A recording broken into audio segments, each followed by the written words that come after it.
Tutorial we are going to discuss the differentiation definition, the derivative rules, the implicit differentiation, and some business applications.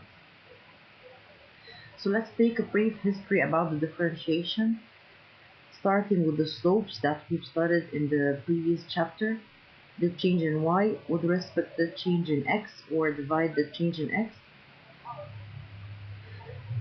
The slope was giving us the average change between 2 points. What if we want the change in 1 point? We use the same formula and then take a small distance between 2 points and apply the limit operator as this distance vanishes or shrink towards 0. So the limit of h approaching 0, and h is the distance between the 2 points. The first point is x and the other is x plus h. The differentiation is denoted by different ways. We can call it f dash of x or f prime, y prime or y dash, dy by dx, df by dx, d by dx of the f of x, denoting the change in the x, the capital D f of x or d sub x of y. The basic rules of differentiation would be used after the definition. Let's start with the definition. In problem 1 in our worksheet, we are asked to use the limit definition to find the derivative of the following functions. Let's start with the first function. Of course, f of x is given, negative 5x plus 3. We are going to evaluate the f of x plus h, replacing every x with the x plus h. So it will become negative 5x plus h and then plus 3. Now we can simplify this function with distributing the negative 5 to the bracket to become negative 5x, negative 5h plus 3.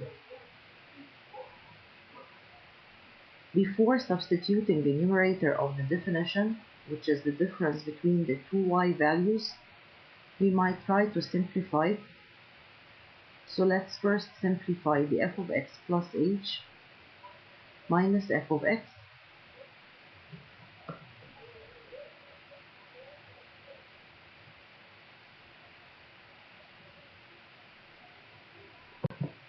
Subtracting the f of x from the f of x plus h would result in the same f of x but with different sign, with the opposite signs. So we can find here that the negative 5x will be cancelled out with the positive 5x and the positive 3 with the negative 3, and we are left in the numerator with the negative 5h. Let's put this into the definition for commuting the f dash or the derivative of the f of x. The f dash of x would be the limit of what we simplified above, which is negative 5h, divided by the denominator, which is h, as h is approaching 0. Now, of course, the direct substitution would outcome 0 over 0, and we will simplify the h with the h to be left with the negative 5, and this is the derivative or the differentiation of the f of x. We can, after that,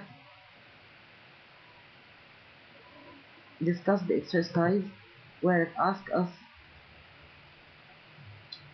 to find the derivative. So let's recall the derivative rules. If we have a power of x, x to the power of n, such that n is real number which is not equal to 0, because of course we know that when we have x raised to the power of 0, it's equivalent to 1, the constant 1, and the derivative of 1 is like any constant, in the second rule here, the derivative of a constant is equal to 0. Its rate of change is the 0.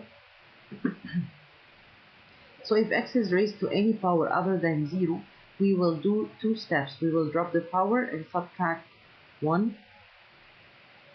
If the function is multiplied with a constant, because it's a linear operator, so the constant drops and the f is differentiated, like we will do if we have the sum or the difference between two functions. We differentiate each alone. The addition and subtraction act as separators, and then we will keep the addition or the subtraction. So for the power rule, if the power is positive, we drop and subtract 1. If it's negative, we do the same. We drop it and subtract 1.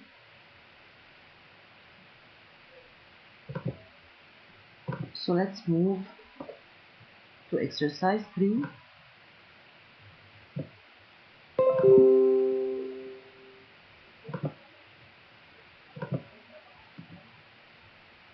Here the question says find the derivative of the following functions. So if it's find the derivative, differentiate, find the rate of change, all of the same request.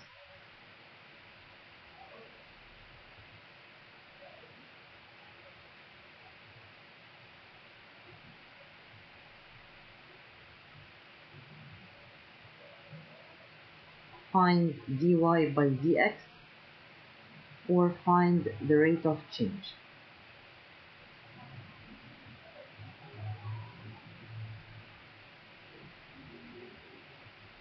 Which is the definition of the differentiation. It's the rate of change, the instantaneous rate of change at a single point x. So if we're given f of x equals to 5, which is constant, we will say that the rate of change of the constant or the f prime of x is equal to 0. If we have an addition between two functions, we will get the derivative of each alone and then add the plus. Here we have x to the power of 4. We will drop the 4 and subtract 1, plus the derivative of 8, which is 0. And we can then simplify this out into 4 times x to the power of 3. We can write it directly. In number C, the f dash of x is the sum of two different functions. Let's differentiate each alone and then add the sum or the addition. So dropping the power of the x, which is 3, and subtracting 1 to become 2, plus the 2, which is the constant, and then we drop the power and again subtract 1. Negative 3 minus 1 is negative 4. And we might simplify this out as well, because we have here in the, in the first term, we have 4 times 3. So we might write the product directly, which is 12 times x to the power of 2. And then we have here as well 2 times negative 3. So the drop power is simplified with the coefficient. 2 times negative 3 becomes negative 6, and x is raised to the power of negative 4, and that's it.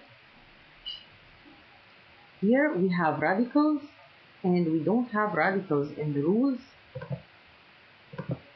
This is a simplified form for the rules. So if it's a line or x, the derivative or the rate of change of x is 1. If it's a constant, its rate of change is 0. If it's x multiplied or have a coefficient, the coefficient drops. And then when x is raised to a power, the power is dropped and subtracted by 1. If we have a radical, we change it to its exponent form. So let's change this number d, rewrite them into their exponent form. Before differentiating it, we would write its equivalent exponent. as we know that the square root of x is equivalent to x raised to the power of half, and we said that the general rule is the x to the power of n raised to the root, to the mth root, or to the m order root. This is equivalent to x to the power n over m, the inside over the outside. So here we have the cube root raised to the power 1 over 3 plus x to the fifth root will be changed to the 1 over 5 or to the power of the 1/5. Now we are ready to differentiate because we are having the exponent form. So the f dash of x, we will get it by dropping the power and subtract 1. 1 over 3 minus 1, we can rewrite it as 3 over 3. So this directly will be negative 2 over 3. This is the new power, negative 2 over 3. And then plus the other function differentiation, which is 1 over 5. We drop the power again, and x is raised to the power of 1 over 5 minus 1, which we can write as 5 over 5 to get the result negative 4 over 5. This is the new power. So we differentiated each alone and added the addition. Number E, we have again here addition and subtraction of different functions. The first one is x squared. The next one is negative 4. We can rewrite the negative 4 over x as 4 times x to the power of what? Remember, when we have a power in the denominator, we can take it up and change the sign of the power. So we can rewrite 4 over x as x to the power of negative 1 because it's in the denominator raised to the power of 1. And then plus 5 because this is the function itself.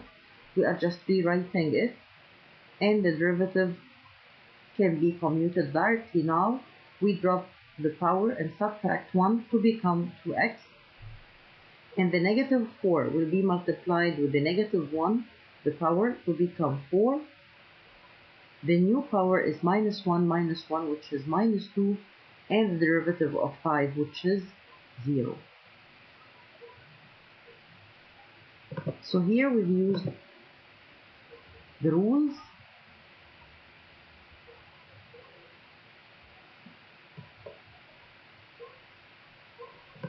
Let's continue using the rules.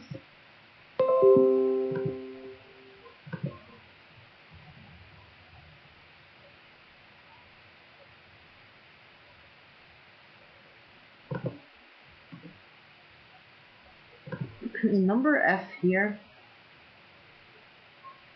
we can try to rewrite the function as well in its exponential equivalent form.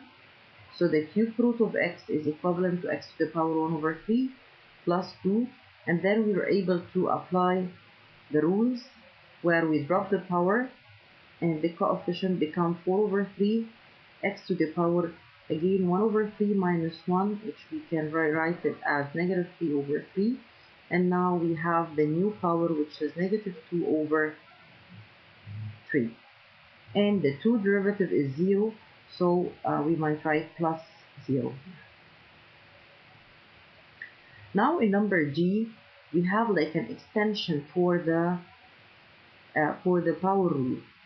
It's called the general power rule.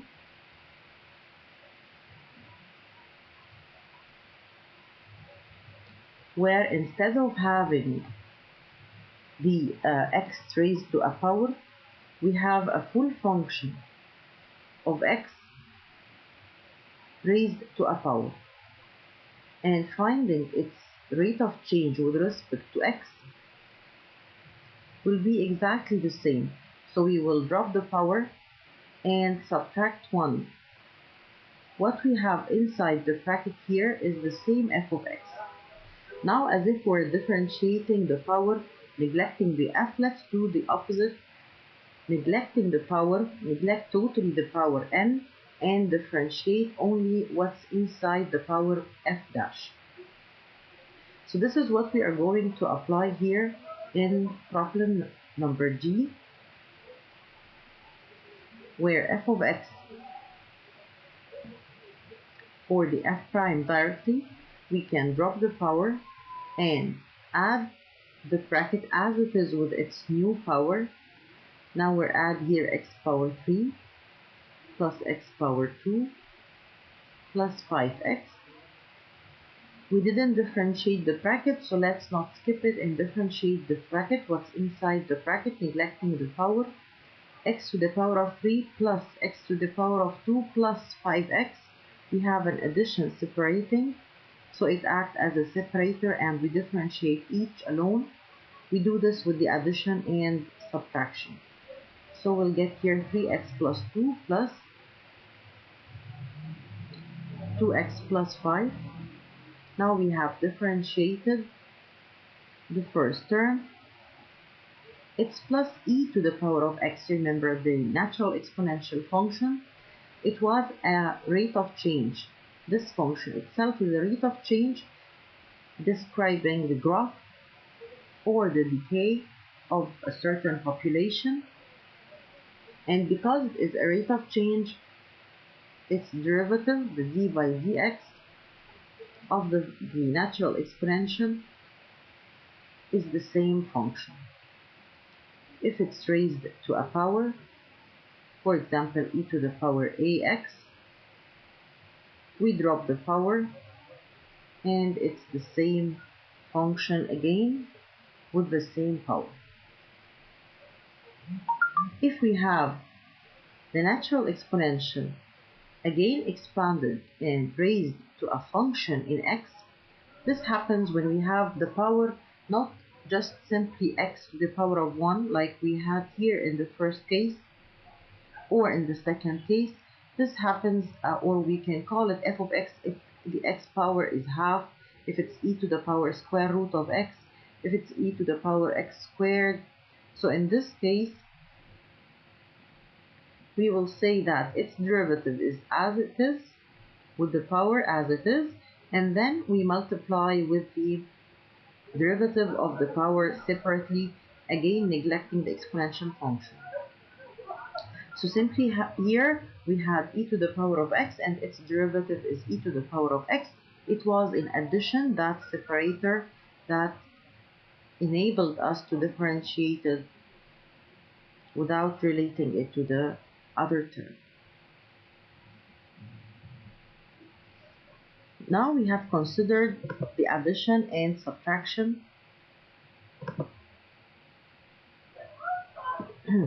We can go further to the product and quotient rule. What if we have two functions multiplied or divided with each other and we need to differentiate them or get the rate of change? We will have a separate rule for the product and the division. So if we have two functions f times g, the derivative, their derivative is going to be the first derivative the second plus the second derivative the first. So let's take one from our worksheet with the product rule, like number n, here where we have a product rule. So we can start with that first.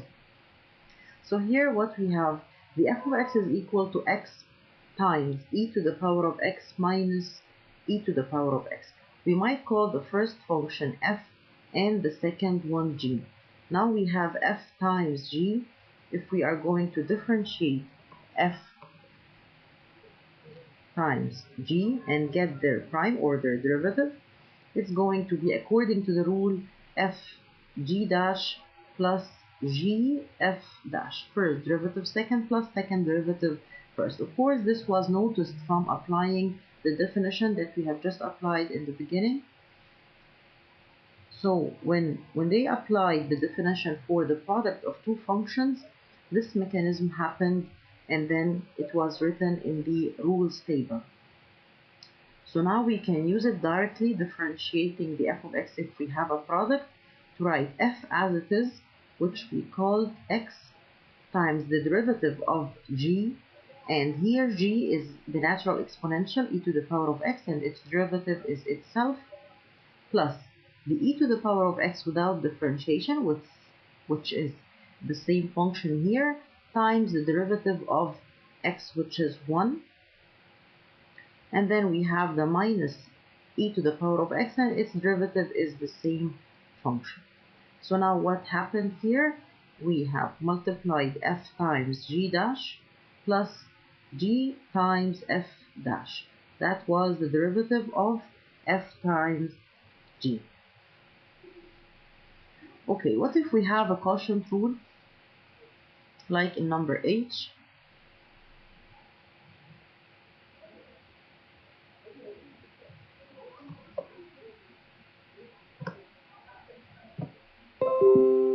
So in number h here we have a function divide another function,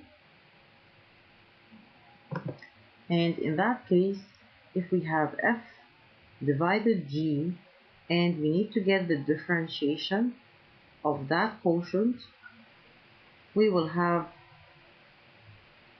g times f dash minus f times g dash.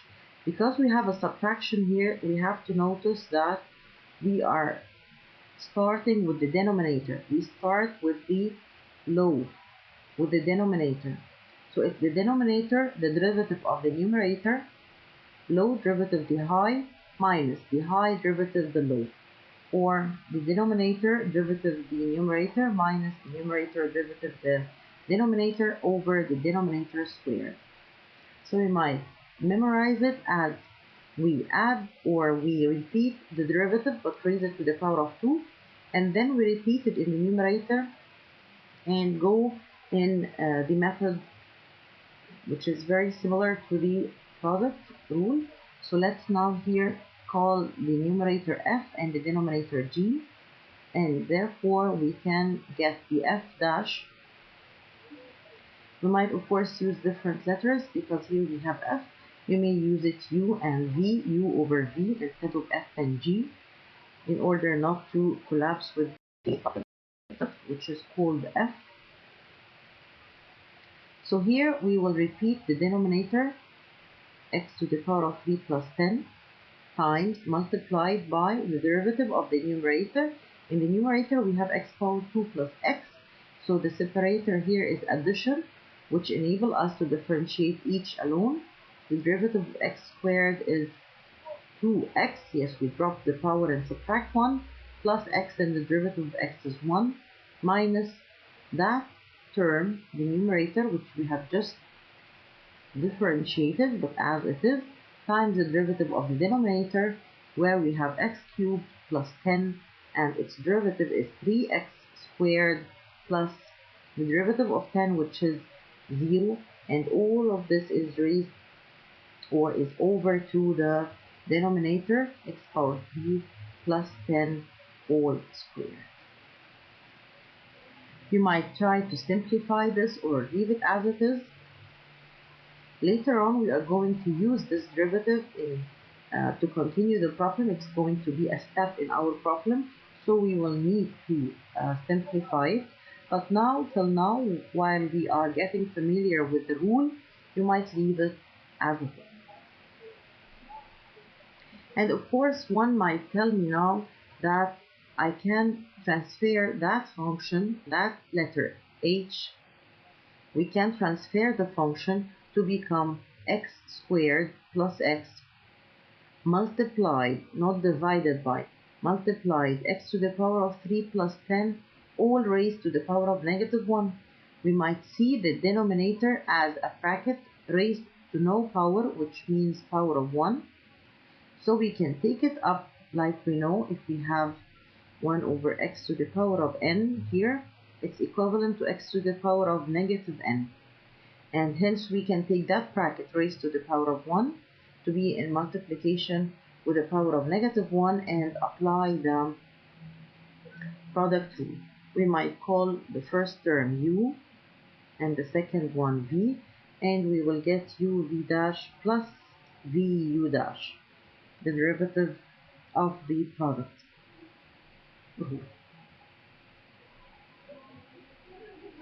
Okay, let's get back here to some other problems.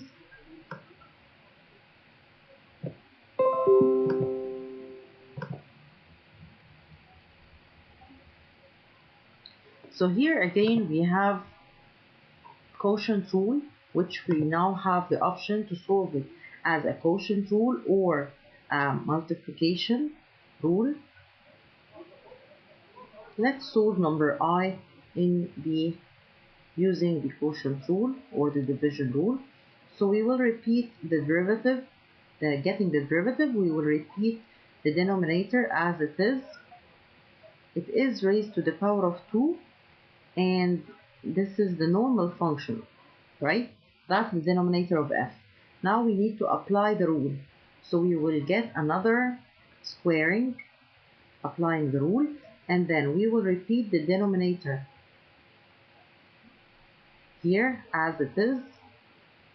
So it's beneficial to leave it and not combine the powers, to leave it as it is in order to keep it clear that we are applying the rule here. We have the denominator as it is with where it's raised to the power of 2 multiplied with the derivative of the numerator, and in the numerator we have two separated terms, x squared, where we can differentiate each alone separated by the addition. X squared derivative is 2x plus the derivative of x, which is this one. And then we continue by subtracting the numerator as it is times the derivative of the denominator. And denominator, now we have a bracket raised to the power of the function, so we drop the power and then we write what's inside the power as it is with the new power, which is minus 1. The power here was 2, so we subtract 1, it becomes 1, and we don't need to write the power of 1, or you might write it. Multiply, don't forget to multiply what's inside the bracket. We have here x to the power of 3, and its derivative is 3x squared plus the derivative of x squared. We drop the power and subtract 1, and here we are done with the derivative of the denominator. So what we have done briefly now, it's as if we called this function u over v, and now we had here the v squared, we had here in the numerator the v times u dash, and then u as it is times the v dash, where that was the formula. We might have taken that bracket raised to the power of 2 in the denominator up to the numerator to be multiplied with this term in the numerator and change the sign of the power to be negative 2. Very well. Let's move now to part J. And again we have a quotient rule. Let's call the numerator u and the denominator v, and therefore f dash is equal to, we will have a big fraction, and in the denominator we have the same denominator, e raised to the power of x cubed plus x squared. So all of this is going to be squared in the denominator, and then we add it again in the numerator as it is, e raised to the power of x cubed plus x squared, multiplied with the derivative of the numerator. Now we have here the numerator is a product of two functions. You might do that product outside, so if you find it difficult to do all this at one time, you might take that numerator x squared times e to the power of x cubed and get that derivative outside. Now what's that derivative? We have the product of x squared times e to the power of x cubed. So we will take the first as it is, u, times derivative v, u times v dash. What's the derivative of e to the power of x cubed? Let's discuss it quickly. E to the power of x power 3. Here it's not e to the power of x, because e to the power of x, its derivative is e to the power of x. And we have here, that was the third case. We said if we are going to have e to the power of x, its derivative is itself, because it's a rate of change by itself. If it's going to be e to the power constant times x, it will be the same multiplied with the constant. If it's going to be of a function in x, it will be the same as well, but multiplied with the derivative that time of that function. So here let's apply this.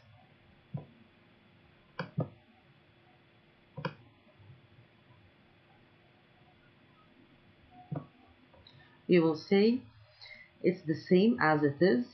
Its derivative is the same, e to the power of x cubed, multiplied by the derivative of x cubed, neglecting the exponential function. So it's going to be 3x squared. Yes, that's the derivative of x cubed, right? We can take this up and copy it here. So we have here multiplied by e to the power of x cubed times 3x squared plus e to the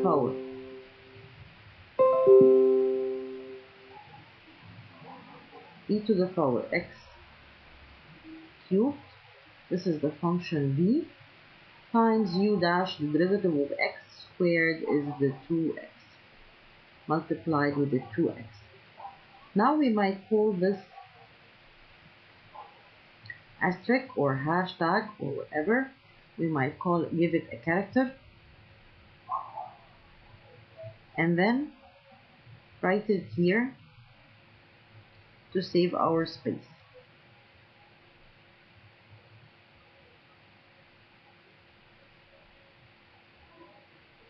So now it's minus, because here we have, this is the derivative of the numerator. You might copy it or just give it a character and leave it to save our time. Now we have multiplied with the derivative of the numerator. Let's write the numerator as it is without differentiation. X squared times e to the power of x cubed, multiplied this time with the derivative of the denominator. What's the derivative of e to the power of x power 3? The derivative of x to the power of 3 plus x to the power of 2. Now it's the derivative of e to the power of function of x, function in x. So the derivative is itself, because that's the derivative of the exponential function multiplied with the derivative of the power. The power is the sum between two functions which act as a separator, so we differentiate the first term times the derivative of the second term. Again, we might denote this with the hashtag, for example, and then we put it there. Of course, you might write just the hashtag with your pencil. You might do this in the exam as well. So here, that's the derivative of the denominator. Now what we have done, briefly, we have called the denominator v and the numerator u. So here we had v squared, and we had v here, and the v dash there, and then we had the numerator u derivative and the u as it is there. So we have applied the quotient rule. When we had the u over v dash, it was the v squared over the v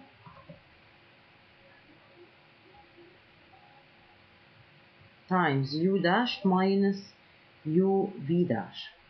That's the rule. Very good. Okay, let's move to part K, where we have an exponential function raised to the power of negative 3x.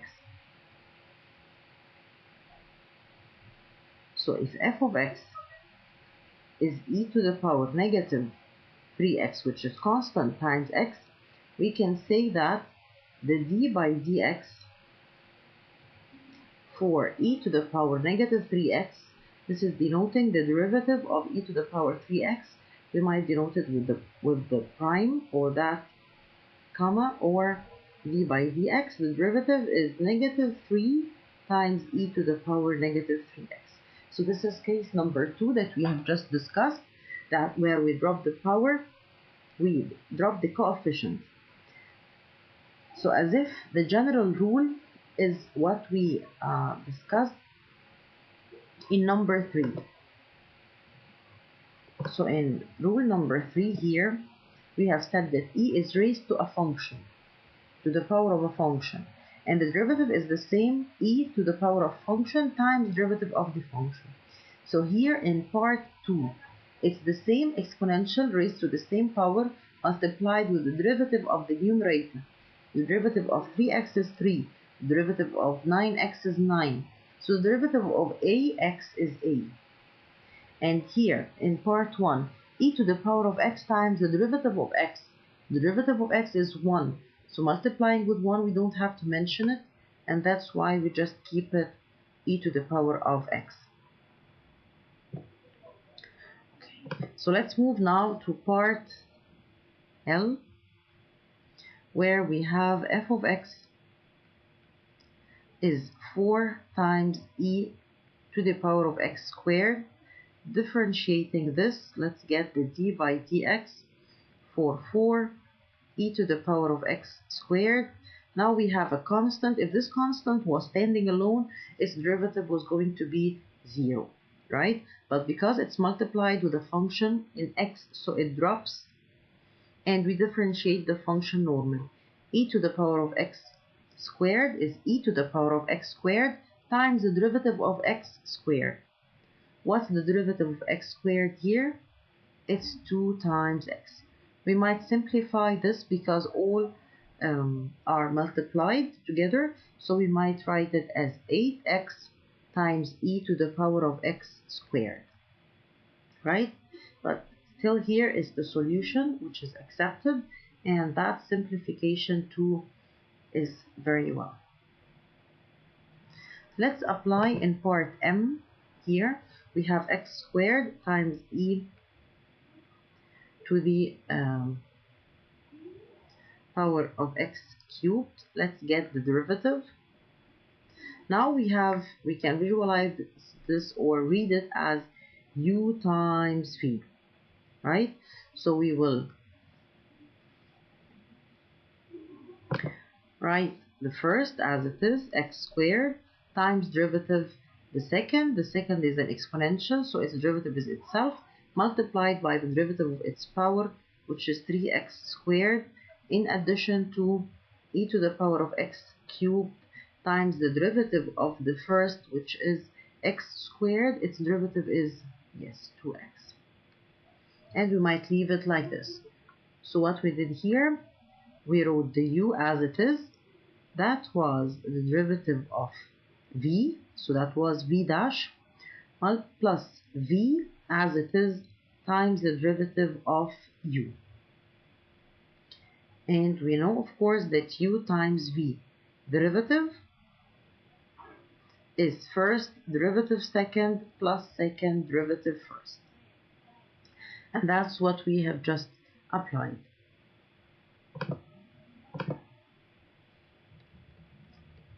In exercise 4, we are asked to find the slope of the tangent line to the graph of f of x at the given point for the following functions. So here we are asked to find the slope of the tangent line for the given function. Let's start with the first one.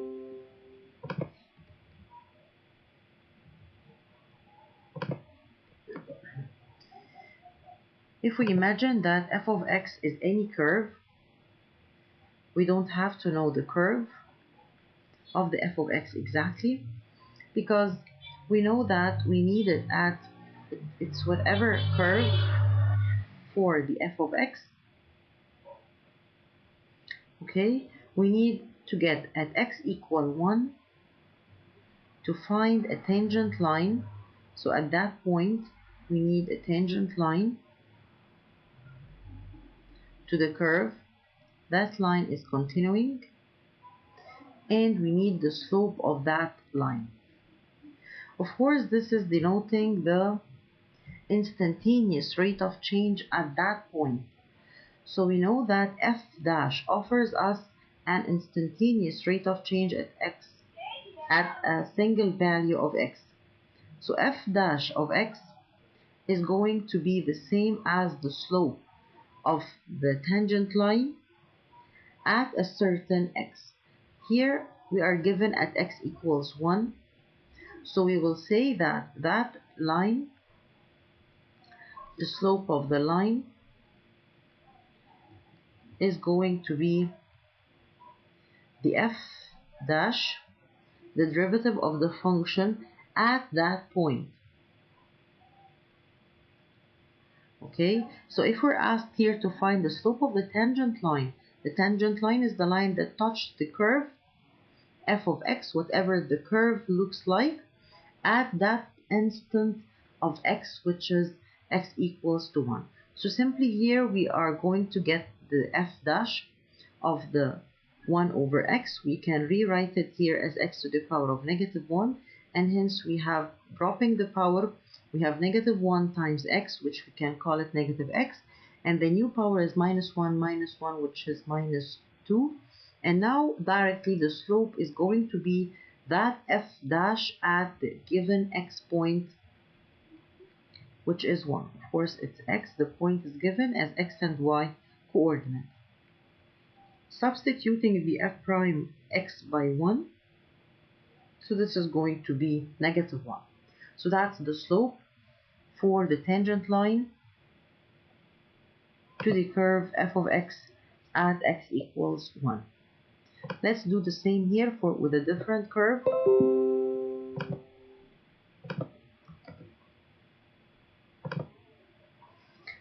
So here, getting the f dash, the derivative, this is the product rule. We have a u times a bracket called v.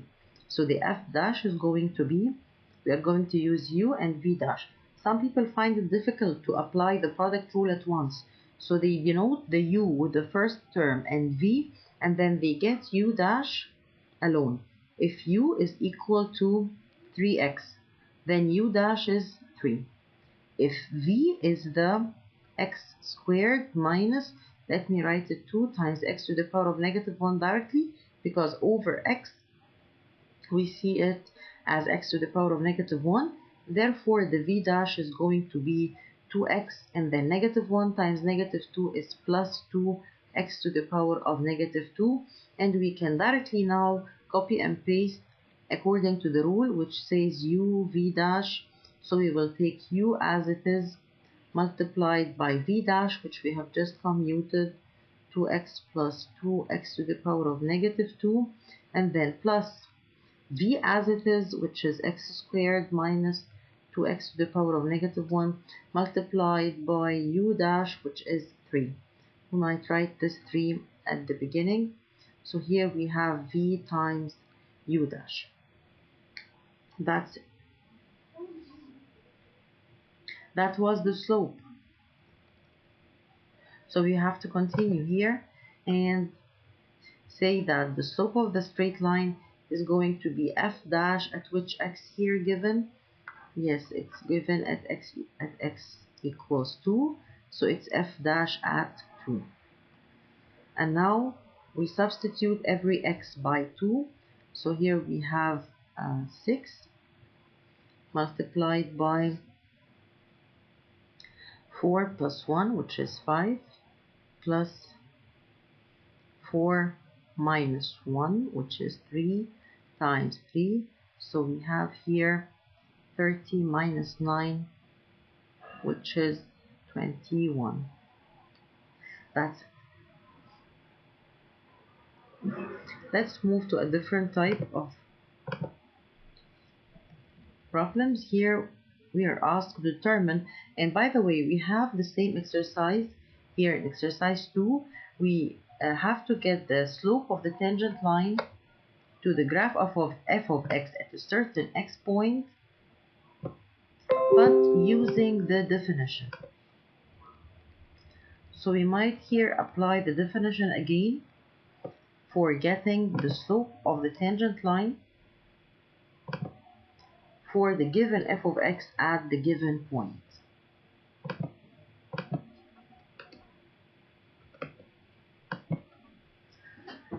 So here, applying the definition, we have f of x.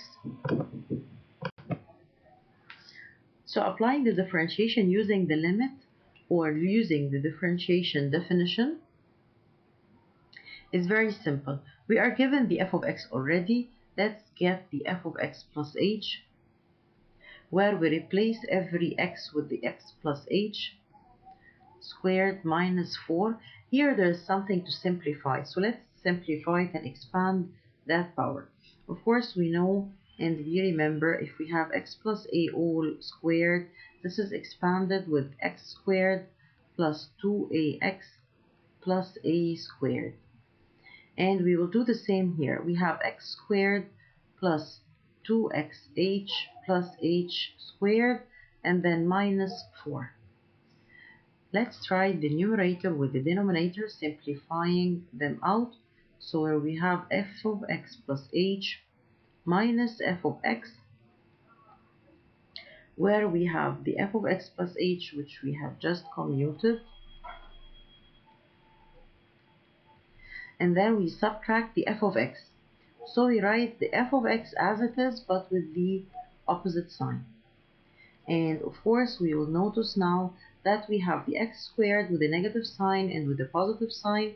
We have the 4 and the negative 4, and then we will write what we're left, which is 2xh plus h squared.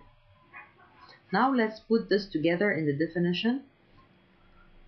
Solving for the f dash of x, it's the limit of the f of x plus h minus f of x, which we have just got here. So we will write it as it is, plus h squared over h, as h is approaching 0. Of course, with direct substitution here, we reach 0 over 0, which can be simplified out.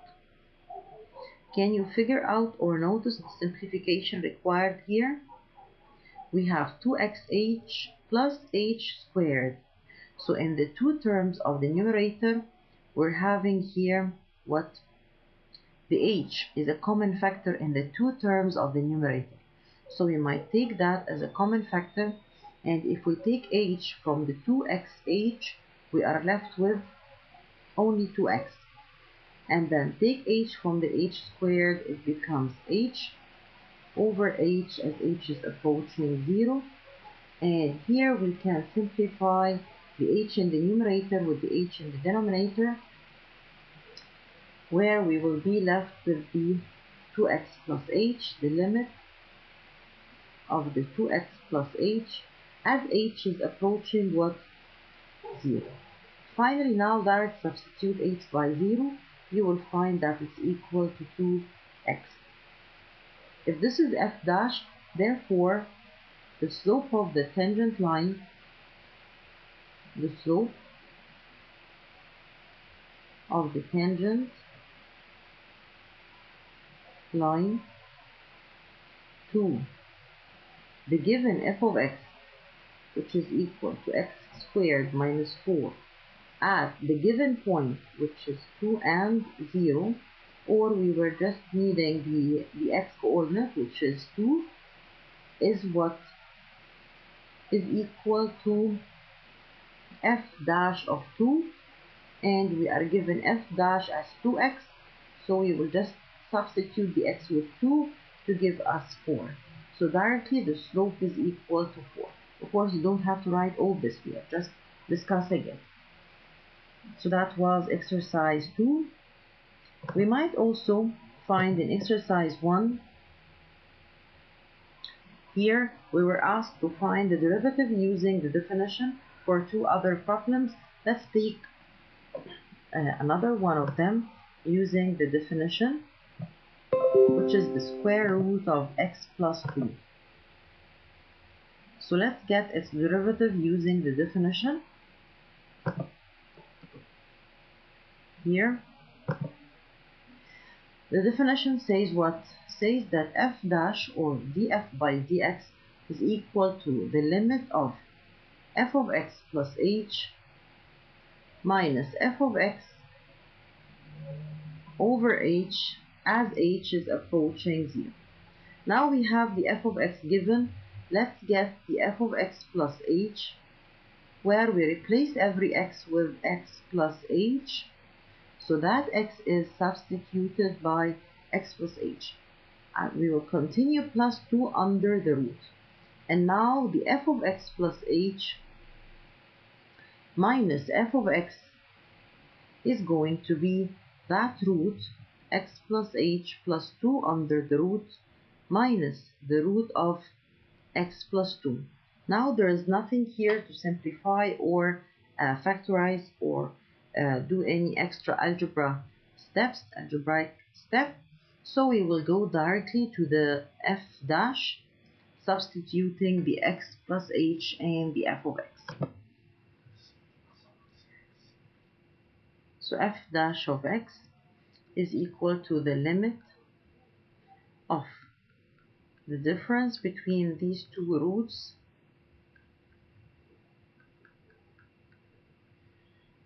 over h as h is approaching 0. Now you remember, of course, when we were solving such problems, the first step was direct substitute.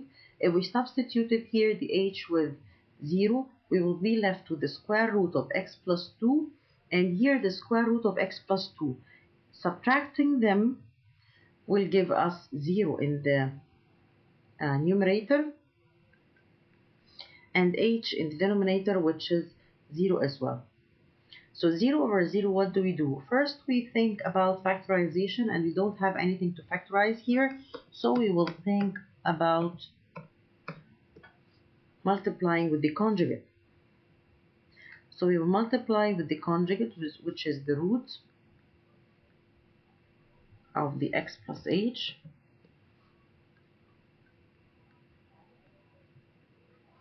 plus 2 and root x plus 2 over the same root, and here we have the same root. And what's the sign in the middle? We transfer it to the plus, right? And therefore multiplying the two upper brackets, they are perfect squares. So multiplying the root with the root cancels the root, and what's inside the root drops, and multiplying the other root with the root cancels the root, and what's inside drop over h multiplied with the conjugate. We multiply by the conjugate up and down, so that we are multiplying with 1 in general. Now let's simplify. Of course, in the numerator there's things to be simplified. This negative is going to be distributed here and there. So in the numerator we are going to have x plus h plus 2 and then minus x minus 2 over the same denominator, right?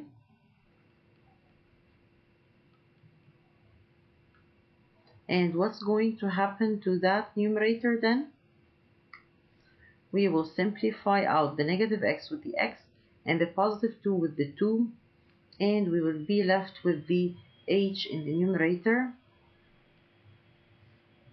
and there is another h in the denominator,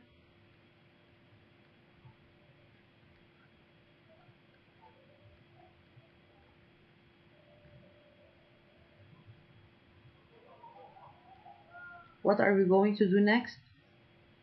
We are going to simplify out that h with this h, and hence we are left with the... Now what do we have in numerator? When we have nothing in numerator, we write 1, and then the denominator, this is what was left, the conjugate. Now finally, after simplifying the h with the h, we think that the 0 over 0 term is cancelled, and then we can simply direct substitute again, direct substitute h with 0, so we leave that h and it becomes 0, so it's the square root of x plus 2 over the square root of x plus 2, and both are in addition, so as if we have something plus the same thing, which we can write as 1 over 2 times root x plus 1. And of course we could have done this with the rules, right? Because we might check this, we might check that with the rule. We know that if we are going to differentiate x plus 2 under the square root, we will change it to the power of half, and then the prime is going to be that we drop the power and we write the bracket with the new power, which is half minus 1, this is negative half, times the derivative of what's inside the bracket, and inside the power here we have x plus 2, the derivative of x is 1 and the derivative of 2 is 0, so it's 1 plus 0, which is 1. And this quotient, or this differentiation that we wrote here, we might write it half and then 1 over x plus 1. Inside of the square root we might change it to the power of half, right? And then we can take the power of half where? Up, in order to be equivalent with what we got from the rule. So here we were just double checking that we might also double check using the rules of the derivative if we are using the definition like we did here. You can find the other one, which is x squared minus 4, which we have just done with the slope of the tangent line in exercise 2.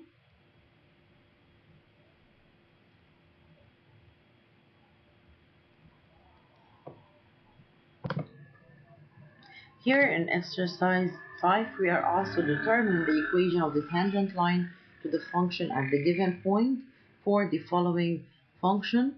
We have previously commuted or calculated the slope of the tangent line, and we said regardless the function, we can x squared times e to the power of negative x. We don't know how this function looks like unless we draw it by any drawing tool, by any graphing tool. And at x equals 2, we will imagine that we have here a tangent line, which is a line touching the curve at that point, and we need the equation of that line. We know that the slope of that line is equal to f dash, or the derivative of that f of x, of that curve, at this point, right, which is 2 here. So we will directly do the following. We will say that for part B, we will solve part B and C. So for part B, we are required here to get the derivative first. And we have a quotient rule, u times v. If u is equal to x squared, the u dash is what? Is 2x. And if v is the e to the power of negative x, so the v dash is e to the power of negative x. Let's now write the product rule, which is the first x squared derivative, the second, here it's e to the power of negative x. So here is negative multiplied by negative 1, right? So what we can write directly is negative e to the power of negative x. So here we have u times v dash. So let me correct this. We have here u times v dash, which is negative, times negative e to the power of negative x, plus e to the power of negative x times the derivative of u, which is 2x. Now we need to get the slope of the line, which is f dash at 2. So we will direct substitute here x by 2. We have here 4 negative 4 over e to the power of 2 plus 4 again over e to the power of 2. So we might say that it's negative value plus the same value, so it's equal to 0, and therefore the y is equal to 0 times x plus c, right? So what we know is that here y is equal to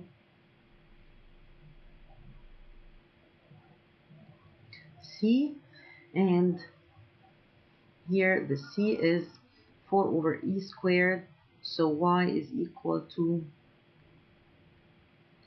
4 over e squared, because we know that this is x and that is y, right? So as if what we did here is we know what is y.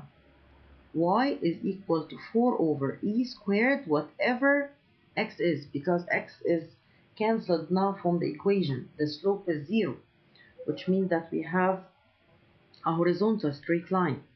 That line which was tangent, it was a horizontal line. This is the correction of the line. We have drawn this because we didn't know how the function looked like, but it seems that it looks closely like what we did. This is the actual line at y equals 4 over e squared.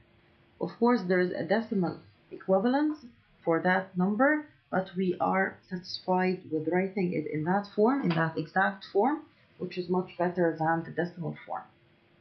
So our line turned to be a horizontal line, denoted by y equals 4 over e squared. So let's frame that equation of the straight line and celebrate our solution.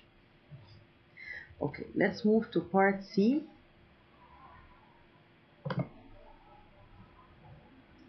where we have here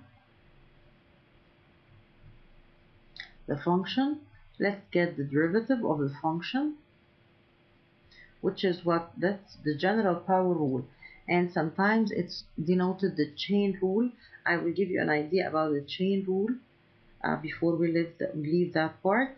But first, let's get the differentiation. We drop the power, the big power, the outermost power, and we subtract it by 1, and then we multiply with what's inside the power, which is 4 e to the power of 4x, and then minus 2, which is minus 0. So here we might simplify that 4 with the 2 in order to have 8 e to the power of 4x multiplied by e to the power of 4x minus 2.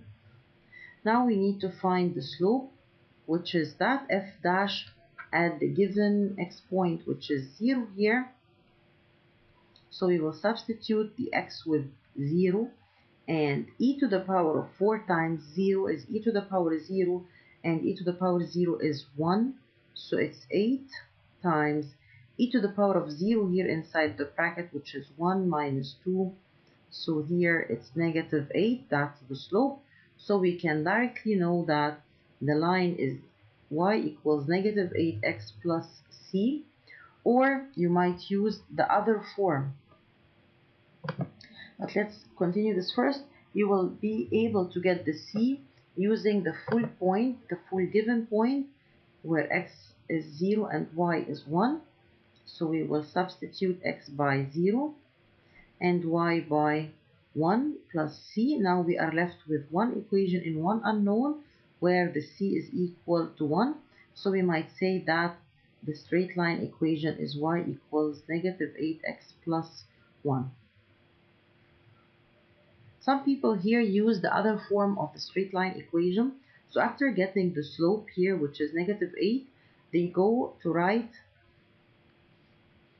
that form, which is y minus y1 equals m multiplied with x minus x1.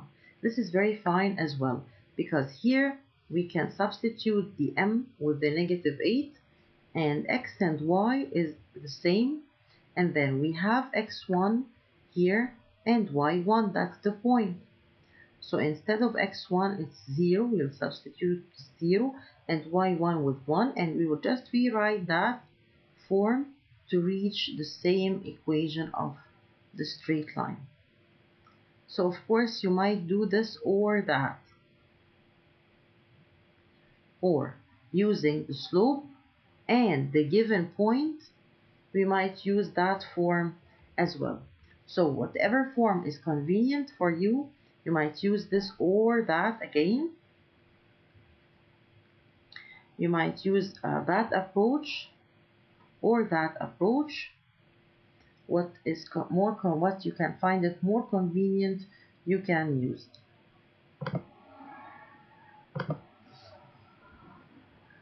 Okay. Here we need to find the average typing speed. It's a business application, and in words per minute after T weeks of lessons is modeled by that given model. For the average typing speed, denoted by capital N, find the rate at which the typing speed is changing when the rate of changing is a derivative, right? So it's simply asking us to find the derivative to differentiate. So we will simply differentiate that given model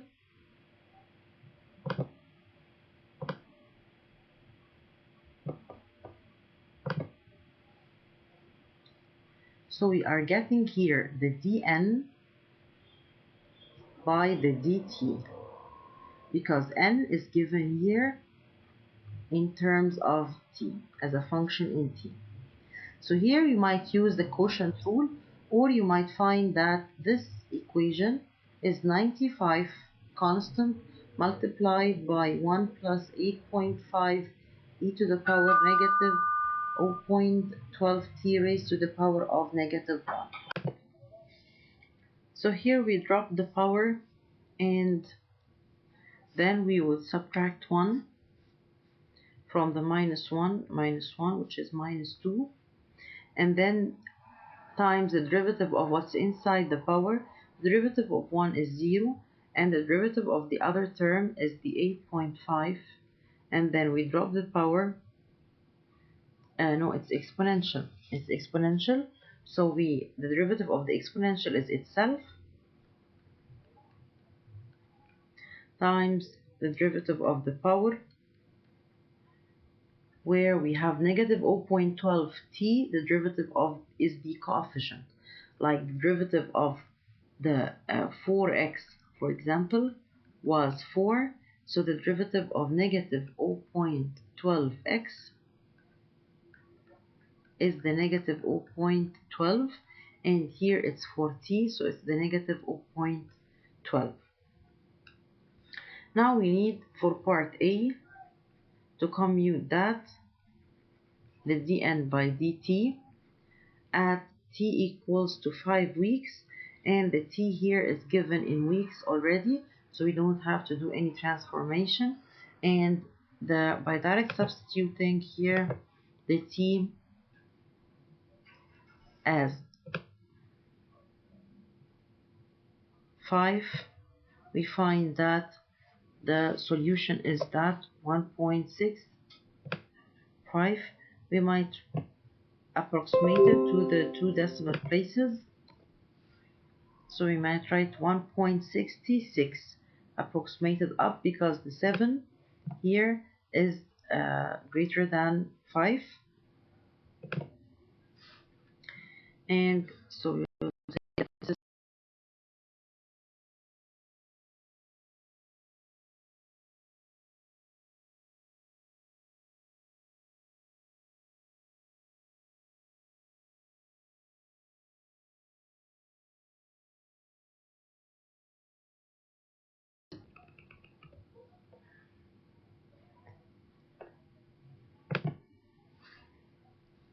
1.66.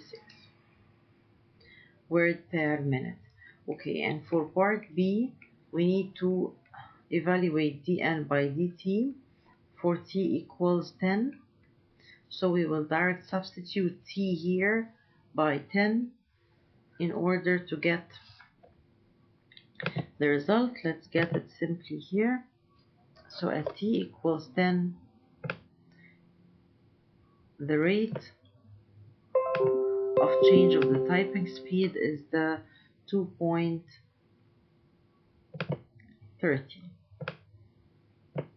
It's only 2.30. In part B, it says find the limit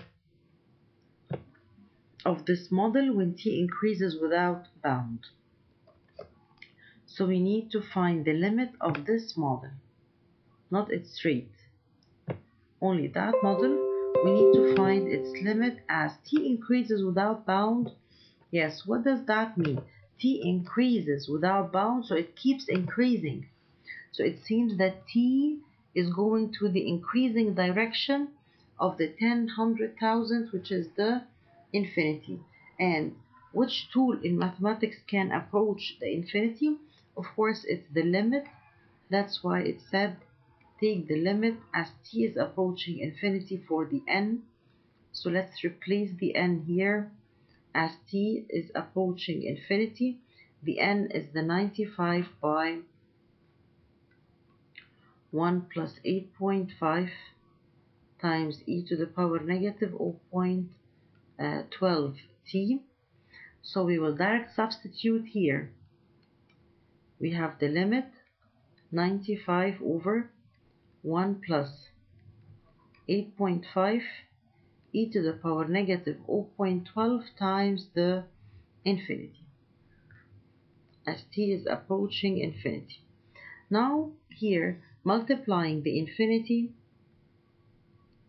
with a negative constant will give us e to the power negative infinity, because e power a very big number times negative 0.12 will be negative a very big number.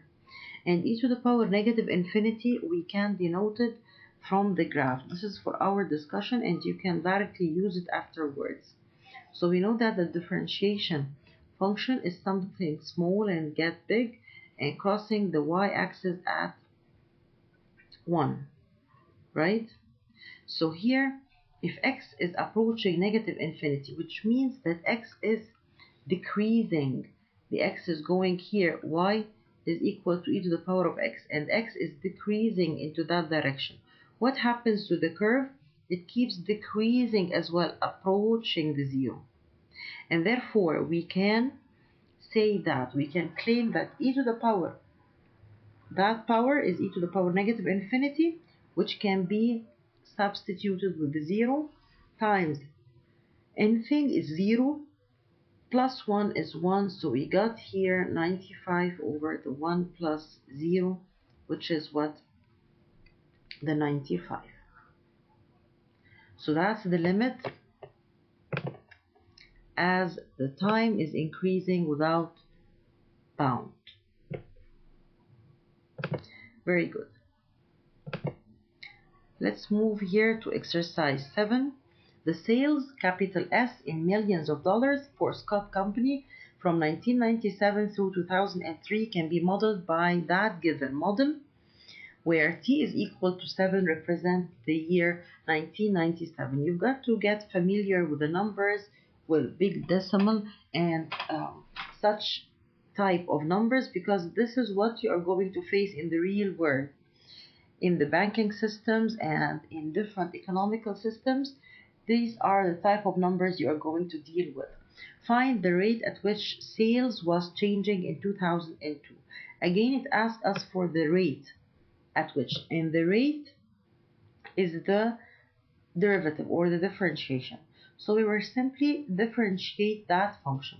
It's 8.7 times t power 4. What's the derivative? T power 4, yes, we drop the power 4 and we subtract by 1. So let's see this here. And for the other term, 341.1, we drop the power 3 and subtract it by 1. Again, that number times t squared, we drop the 2t 2 times t, which is the derivative of t squared, minus 118 times t, which becomes the coefficient, and the t disappears. And we need to know this, find the rate at which the sales is changing at 2002. If 1997 is t equals 7, this is the t parameter, then 2002 is how many years away from 1997? 1997 is 3 years away from 2000, from the year 2000, and then another 2 years, so we have 5 years apart. So we will add to this 7, 5 to become 12. So at t equals 12, we will just replace here or substitute the t with the 12. And hence we find that the sales is going to be 1,055,918 million per year in dollars. I want to let you know that I've calculated the 29 here in the slope of, yes, in the slope of tangent line. This is exercise 4.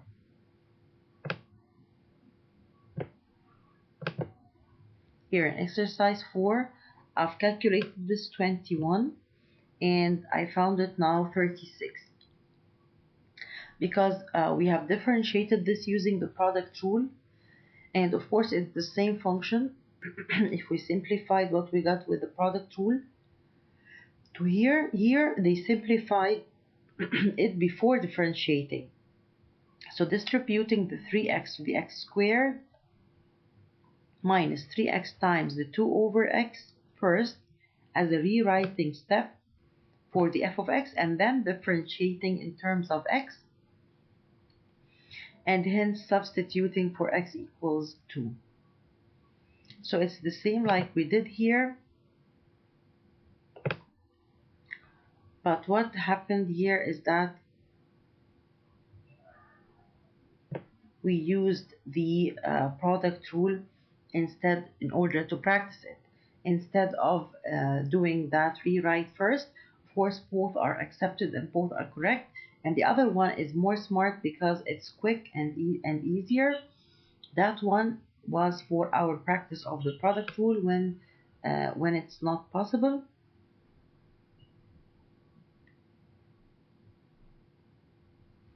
Okay,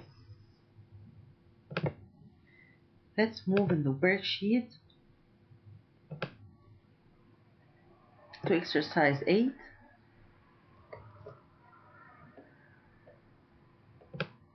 In exercise 8, it says the variable cost of manufacturing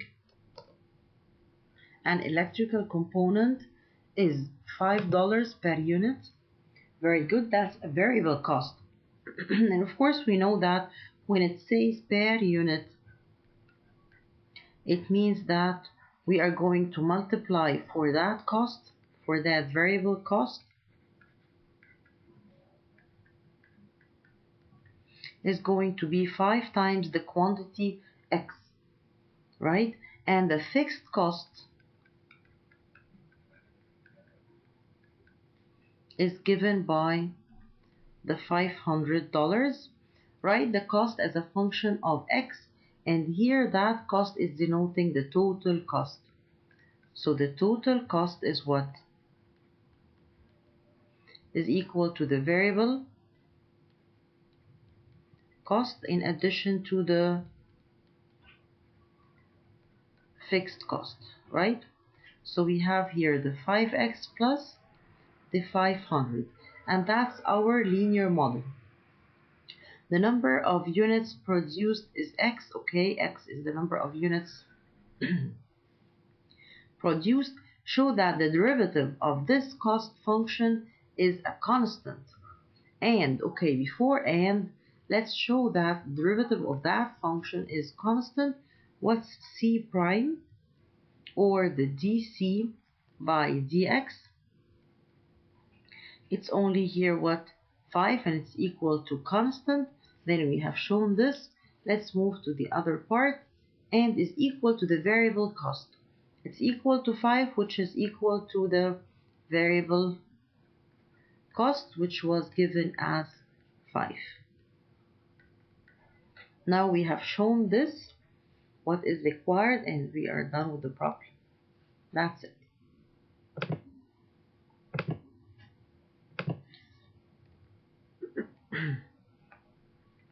Here we need to move to another type of differentiation, which is called the implicit differentiation. And the implicit differentiation, we need it in a certain situation where we are not able to write the function as y subject. Let me fix this issue. Yes. As y subject or as a function in x. When we are not able to write y as a function in x, we have to differentiate the function as it is, like we have here in A. This form is called the explicit, and when we have a function in x and y, we have them implicit, where we differentiate x, the independent variable, we differentiate x, and then multiplying it with dx by dx, which is 1, which is nothing actually, and then we differentiate the y, which is the dependent variable, multiplying it with dy by dx, which is not equal to 1. Let's do this in part A here. We have 3x times y squared. Let's call 3x u and y squared v, because there is nothing between them, which means a product. And applying the product rule, it's the first 3x times derivative the second, which is 2y. Okay, we differentiated y squared now as if it's x. X squared derivative is 2x, and y squared derivative is 2y, and we have here found the derivative of the dependent variable, so we have to multiply it by y dash. Y dash is the same as dy by dx, right? And then plus the y squared as it is times the derivative of the 3x, which is 3, and in that case we multiply with dx by dx, which is simplified to 1, so we don't have to multiply by dx by dx because it's 1 at the end, equals to derivative of 1, which is 0. There is one more step left here where we need to say y dash is equal to what? So let's here solve for y dash. We are going to rewrite this as 2 times 3, so we are going to have 6xy multiplied by y dash plus 3 times the y squared equals 0. We might solve for y dash taking the negative 3y squared to the other side and then divided by the 6xy. And this would be the required y dash. Let's do the same now and repeat it for part B. Differentiated implicitly. Okay, in part B here, let's differentiate what we are given. We have 2x times y cubed. 2x is one term, and then y cubed is the second term, with that we can call v. So again, if u is the 2x, the u dash is what? It's the 2. And if v is the y cubed, the v dash is the derivative of y power 3. We drop the power and subtract 1. Don't forget to multiply by y dash. So we will put here the product rule, which is u first times derivative second plus second, which is y cubed, times derivative first. And this is minus Here we have again another u and v. So if u is x squared here, the u dash is 2x. If v is the y, the v dash is what? What's the derivative of y? It's y dash. So we write here minus and open the bracket in order not to mess up the signs. First derivative second plus second derivative first. All this is equal to the derivative of 2, which is 0. Now let's denote the terms which include the y dash. We have here the term that include y dash and another one here. Let's take y dash as a common factor. If we took that y dash out of here, we will be left with 2 times 3, which we can write it as 6x y squared, right? And then minus here, if we've taken y dash, it will be minus x squared. And take to the other side the 2y cubed and the 2xy. The 2xy, this minus is going to be distributed, right? So it's with a negative. It will go to the other side with a positive, minus 2y cubed. Now taking y dash as a common factor, and then the left terms is 6xy squared minus x squared left from here. And then we take to the other side the other terms which doesn't include the y dash, which is here 2y cubed with the opposite sign in the other side, negative, and the negative 2xy to the other side with the opposite sign, positive, and finally take what's coefficient of y prime to the other side with the division rule or with the division operator.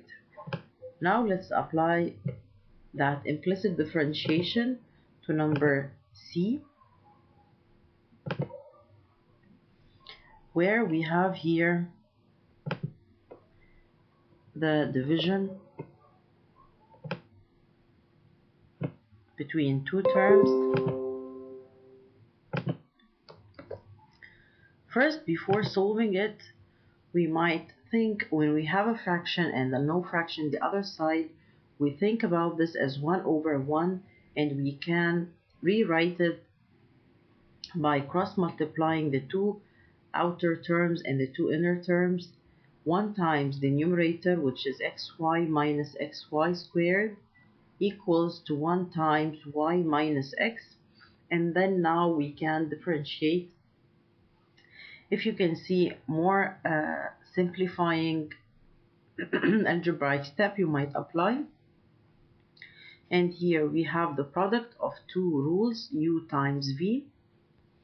And the product rule is the first derivative, the second derivative y is y squared, plus the second derivative, the first, which is the derivative of x, which is 1, minus, again here we have the product of two terms, u times v. So we will take the first, which is x, times derivative the second, y squared, which is 2y, plus, and 2y, remember when we differentiate for y, we multiply by y dash, plus the y squared times the derivative of x, which is 1, equals to the derivative of y is 1 times y dash minus the derivative of x, which is 1, and we don't have to multiply by dx by dx. Now we identify the terms which includes the y dash, and we take y dash as a common factor. What's left here is the x, and here we have this negative inside, so it's going to be minus 2xy. And here we have y dash, its coefficient is 1. Taking it, if we took y dash from that term as a common factor, we will be left with 1. Take that 1 to the other side to be minus 1. This is equal to, take that y to the other side with the opposite sign, and take that y squared to the other side as well. The negative, take care that this y squared is with a negative sign, so it will go to the other side with a positive, the opposite, and that y goes with minus y, and we already have minus 1 left there. And then finally y dash is the y squared minus y minus 1 over the coefficient which we collected, like that. And that's it. Now, after we have exercised different functions' derivatives, let's add to them the logarithmic derivative. We are dealing with the natural logarithmic, the ln of x, and its rate of change or derivative is 1 over x. From where that 1 over x came? From the definition, the limit definition that we applied. So applying the limit definition, we find out that the derivative of the ln of x, the natural logarithmic function, its derivative is 1 over x. This is the first version. And the extended version, if we have the ln of a function, let's call it u, the ln of a function in x, not only x, it will be 1 over u times u prime or u dash. Let's apply this here in part A.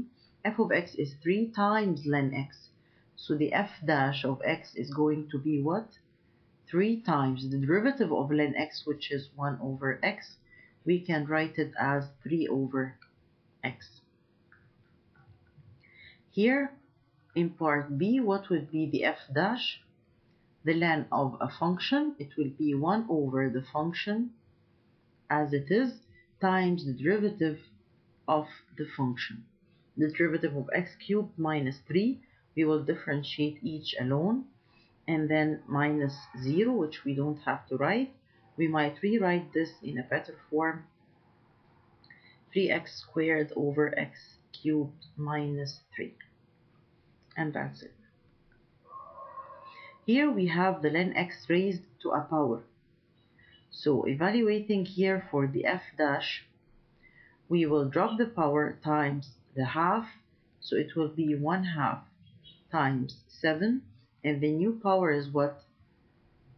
Yes, is 6, and then we will multiply with the derivative of what's inside the power, regardless the power, and the derivative of ln x is 1 over x. We might rewrite this as 7 over 2, and the ln x raised to the power of 6 over x, right? As if it's ln x raised to the power of 6 times the 1, and here we had over 1, so it's over x. So before the simplification, we might leave it like this, and the simplification is an extra step. Here we have the ln of the x times root x squared plus 1. We have two options here. Either to say that f dash of the ln of whatever function is 1 over that whatever times the derivative of that whatever. And that function is a product rule.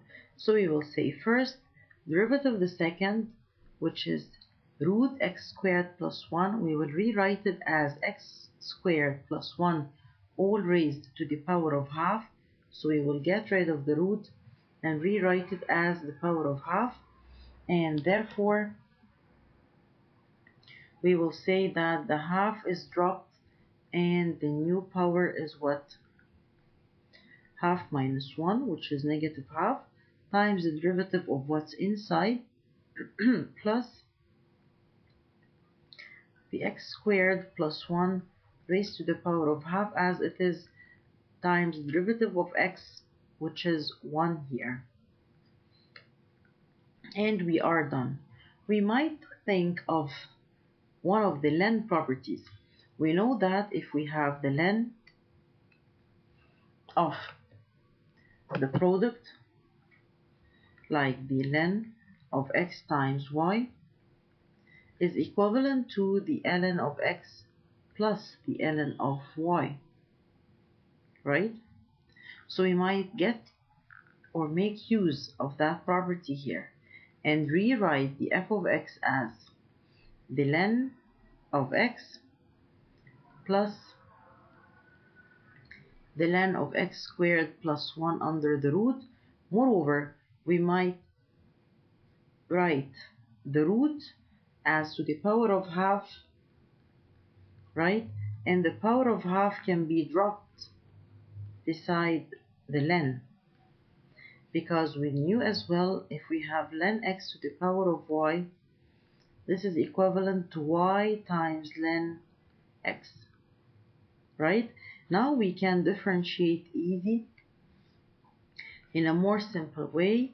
Len x is 1 over x plus 1 half will be dropped, and the len of x plus 1 is 1 over x plus 1. The derivative of x plus 1 is what? Yes, the derivative of x is 1, and the derivative of 1 is 0, so 1 plus 0 is 1, so that's it. Number E, one would tell me that the len of E, they both cancel each other, and this is equal to 1, right? Therefore, the derivative of the 1 is 0. So it will be directly 0. Let's have a look over the part of letter F. Here we have the len of the square root of many things. I think that's the time to use the len properties that we have just recalled. We said that if we have a product inside the len is distributed and it turns to an addition between the len of both. And if we have the division, it's then a subtraction. So first let's rewrite that power of that function and give it the power of half, and then drop the half beside the len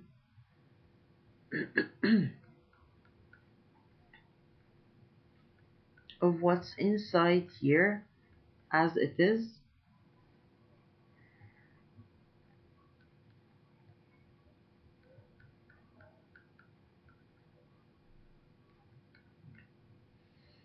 right?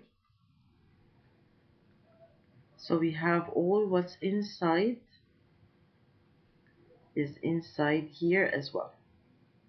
And then we dropped the power to the coefficient, and now we might distribute the len over each.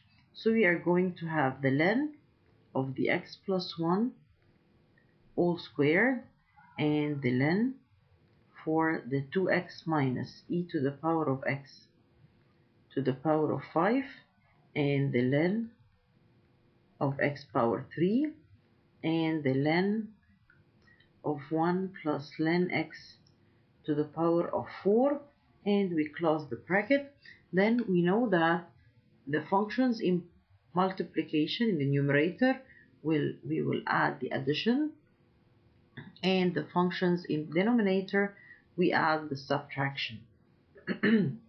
Finally, one might notice that we have these powers, which we can take them into the coefficient, right? So we can take that 5 also to the coefficient here, cancelling it from the power, and the power of 3 because it's raised to the function inside the len. So it's not a len power, and here the power of 4 is going to be there. So we are going to have half, and here we have 2, the len of x plus 1 plus 5, the len of 2x minus e to the power of x minus 3, the ln of simple x minus 4 the ln of 1 plus ln x.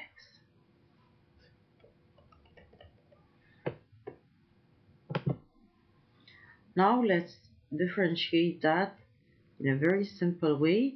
It's going to be 2 times 1 over x plus 1 times the derivative of what's inside. Here, the derivative of ln x plus 1 is 1 over x plus 1 times the derivative of x plus 1, which is 1 plus the 5 times the ln of that function is 1 over that function multiplied by the derivative of that function. Here, the 2x derivative is 2 minus e to the power of x, that's the natural exponential, and its derivative is itself, minus 3 times the ln x, its derivative is 1 over x, minus 4 times that the ln of that function, which is 1 over that function. And now don't mess up, you have 2 ln functions, yes, but think with the umbrella view. We have ln of a certain argument, so we're differentiating the outer ln first to be 1 over what's inside times the derivative of what's inside. Derivative of 1 is 0 and ln x is 1 over x, and we might leave it like this.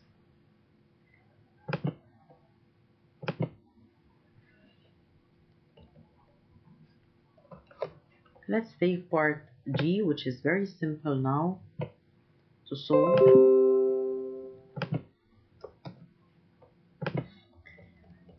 It's x to the power of 4 times ln x. So we have the product of two functions. This is u and that is v. And the f dash is going to be first, as it is derivative ln x, which is 1 over x plus ln of the x times derivative of x power 4, which is 4 times x to the power of 3. We can simplify this. X power 4 times 1 over x is x to the power of 3 plus 4x to the power of 3 times ln x. That's the simplest form. Okay, let's move now to exercise 10, which is the last exercise in this worksheet. We are given the demand function as the price is equal to a function in x.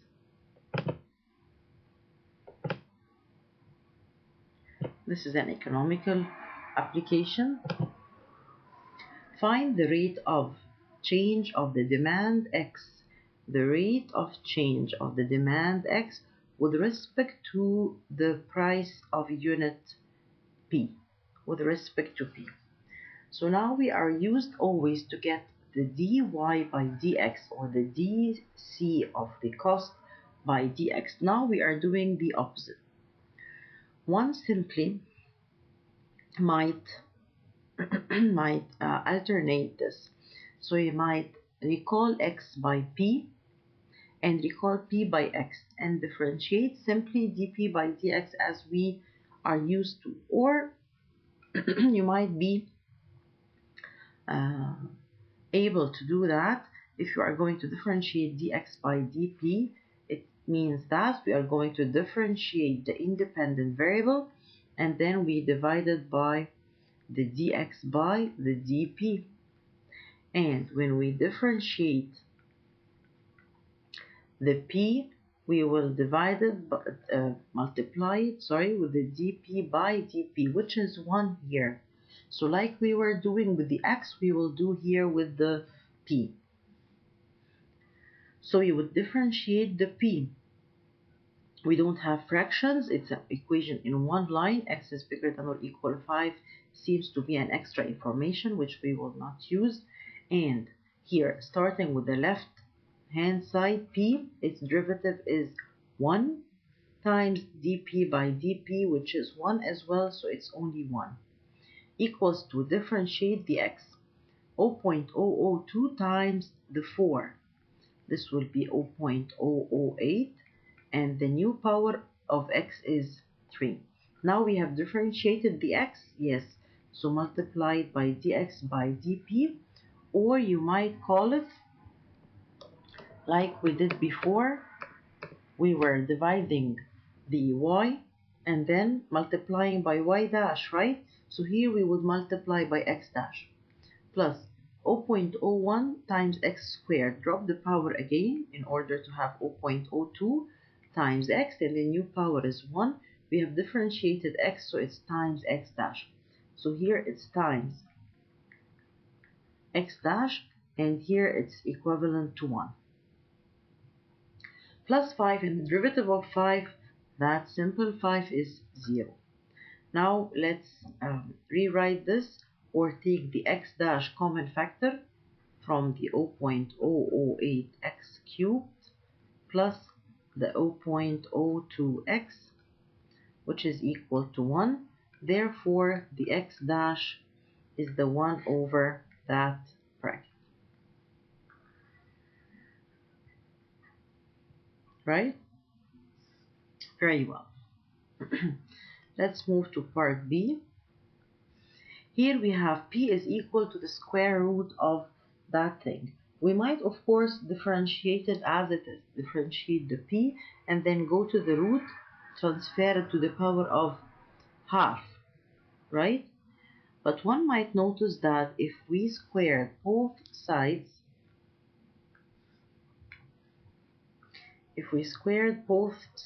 here,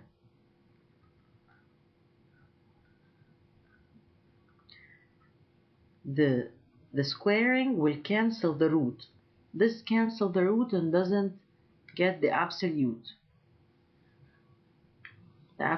for the opposite, right? So here we will have the p squared equals directly to the 500 minus x by 2x. And of course, this would simplify our solution in a very good way. You might also cross multiply this to get rid of the fraction, right? And in that case, you will have 2x times p squared equals to 500 minus x, and that's the simplest case where we can find the 2x times p squared. Now that's the simplest form. Let's differentiate. Keep in mind that when you differentiate x, you multiply it by x dash, and when you get the derivative or differentiate p, we keep it as it is. Here we have 2x times p squared, so it's u times v. So here let's write the first, which is u 2x times v dash, which is 2p, times dp by dp, which is 1, plus p squared times the derivative of 2x, which is 2 times x dash, equals to 500 derivative is 0, and minus x derivative is minus 1 times x dash. Now let's take common factor the terms which included the x dash. We have here the x dash with the 2p squared, and take to the other side that negative 1 in order to be minus 1. Now we have taken from here x dash common factor, and we are left with negative 1. Take it to the other side to be plus 1, and take the other 2 times 2, which is 4 xp with a negative sign to the other side. Now what we have is that x prime is equal to negative 4 xp over 2p squared plus 1. Now let's solve again here number 4b quickly. So number 4b, it's the f dash of the u as it is 3x multiplied by v dash, which is 2x plus 2 over this is the derivative of the second plus the second as it is multiplied by the first derivative of the first, which is 3. Now if we took the 3 common factor, we will be left with x times x, so it will be 2x squared x times that term will be 2 over x, because that x is simplified with 1 from piece in the denominator, plus x squared, because this 3 is taken outside as a common factor, so we have x squared minus 2 over x.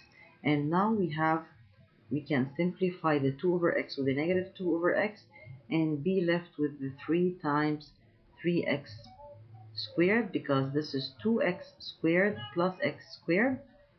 The 2 apples plus 1 apple, these are 3 apples, and this gives us or simplifies out to 9x squared at x equals 2. This is equal to 36. So let's correct that to be 36. What we did here was correct, but the numbering here also was not correct.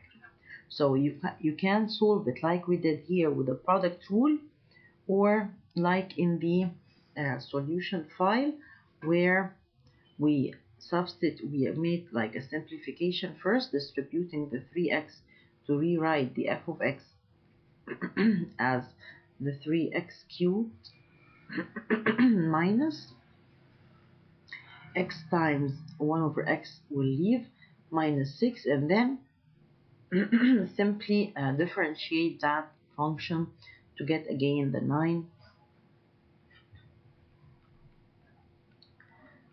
squared like we did here with the product rule.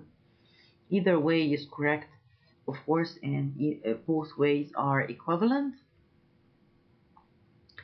So now we have this as the common functions differentiation, which came up out of the limit definition, like we have seen. And we have seen also the power rule and the sum and the difference, the product and the quotient, which we can use. For the chain rule, you might use it in solving the general power rule. So in general, it's used if we have different function, but you might say that if the f of x is equal to x cubed plus x squared raised to the power of 10, so you might say that you have y, which is equal to u raised to the power of 10, and then u is equal to the x cubed plus x squared. Using the chain rule, which is another perspective for the general power rule, this is where it came from actually. We can say that if we want to differentiate y with respect to x, we have first to differentiate y with respect to u and then multiply it with differentiation of u with respect to x.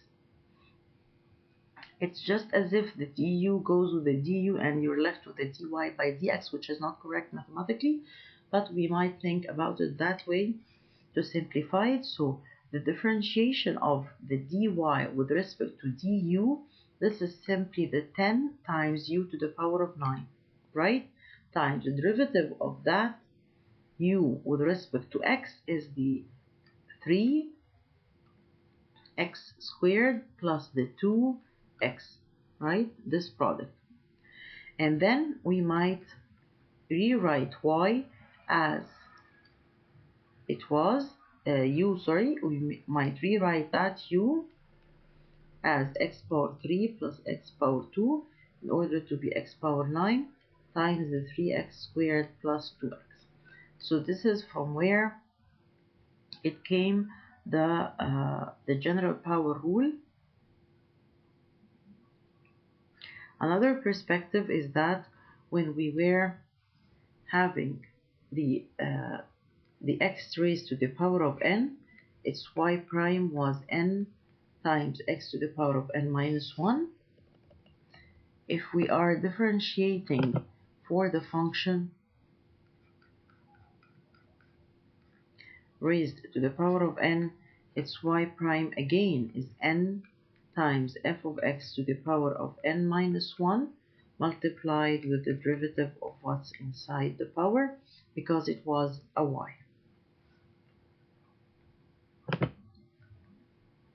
Thank you so much for your attention. See you in good. Bye bye.